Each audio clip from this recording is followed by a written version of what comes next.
we're gonna harvest potatoes. So we're gonna harvest potatoes. It's spring. Well, it's technically still winter here in Florida. Today was just a really hot day. Was up to like 87, so really, really hot. It's March 9th. When did we plant the potatoes? Around mid-November. So we planted around mid-November, December, January, February. Almost 4 months on the ground. Yep. They have been. And the kind of potatoes that we planted, they're called... It's called Early Valley. Early Valley.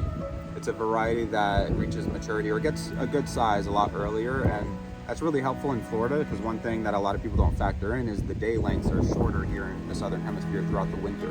So normally when they say you need 120 days to grow, good potatoes, if you're growing it throughout the winter, you actually need a little bit more. So this, they say even 70, 80 days, you get some decent sized potatoes. Yeah. Oh yeah. We harvested some maybe a month ago. And we touched other few plants even before then, and they're really good sizes, really impressive.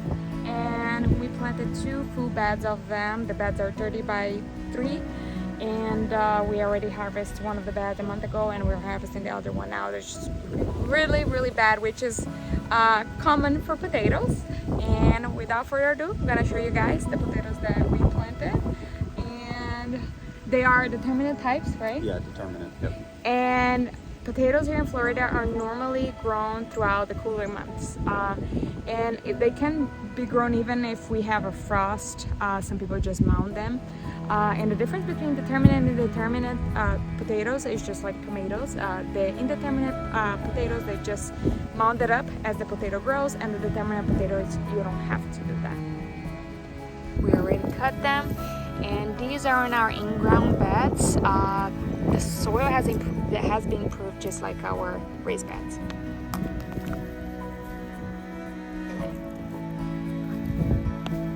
Oh wow, yeah, look at the size of the potato.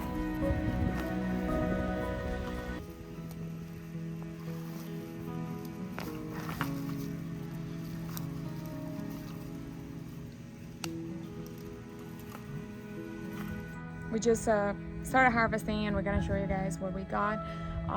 We just don't have the time to harvest and then record and after video to say what we do, so we're quickly gonna say what we did before planting them. Yeah, so it's pretty simple. Main things you want to make sure is that you plant it deep enough. So I think we did about 6 to 8 inches.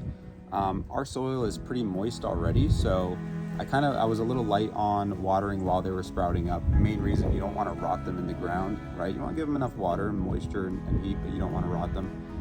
And just a general all-purpose granular organic fertilizer to start them off, kind of give them everything they need. After they flower, so once they flower is what I understand, they start to initiate tuber development. So maybe a week or 2 after, I did a foliar spray of something higher in potassium and phosphorus in order to really give them that nutrition to really bulb up the tubers and kind of feed more so those tubers, make sure they have enough energy to get big throughout the season. Yes, so we mended the soil prior planting with all-purpose vegetable fertilizer. You can get any big box store. Just make sure it's the all-purpose organic vegetable fertilizer. And I recommend doing about 2 weeks before transplanting. That allows the microorganisms to kind of just start breaking down some of the fertilizer. I really recommend having some sort of a irrigation system set up. We have drip, and I highly recommend drip because it's the most water efficient system, and it doesn't wet the leaves, and sometimes wetting the leaves of the plants can lead to fungal pathogens. And watering is very important for every single plant, especially here in Florida, where our soil is extremely sandy, and even though we mend our soil really well, plants need water. And the third thing, I really like covering the soil, so if you can cover your soil with some dye-free mulch, I also recommend that. And that's it. Anything else? I mean, that's a big tip that she just shared about keeping water off the leaves. Potatoes are very susceptible to leaf diseases, so you don't want to spray the leaves with water. You want to make sure there's good airflow. So maybe put some space between your planting to make sure the wind can kind of. Yeah, I believe they recommend about 2 feet apart each plant, and get certified disease-free potato seeds, because the potato seeds can carry some certain pathogens. That's why you should get the certified disease-free potato seeds. And when you get the potatoes, you can cut them if you have more than one eye, and I can show you guys what I mean about the eye, or you can plant the whole potato and it will sprout like that. Yep. All right, I hope this video was helpful. Bye-bye.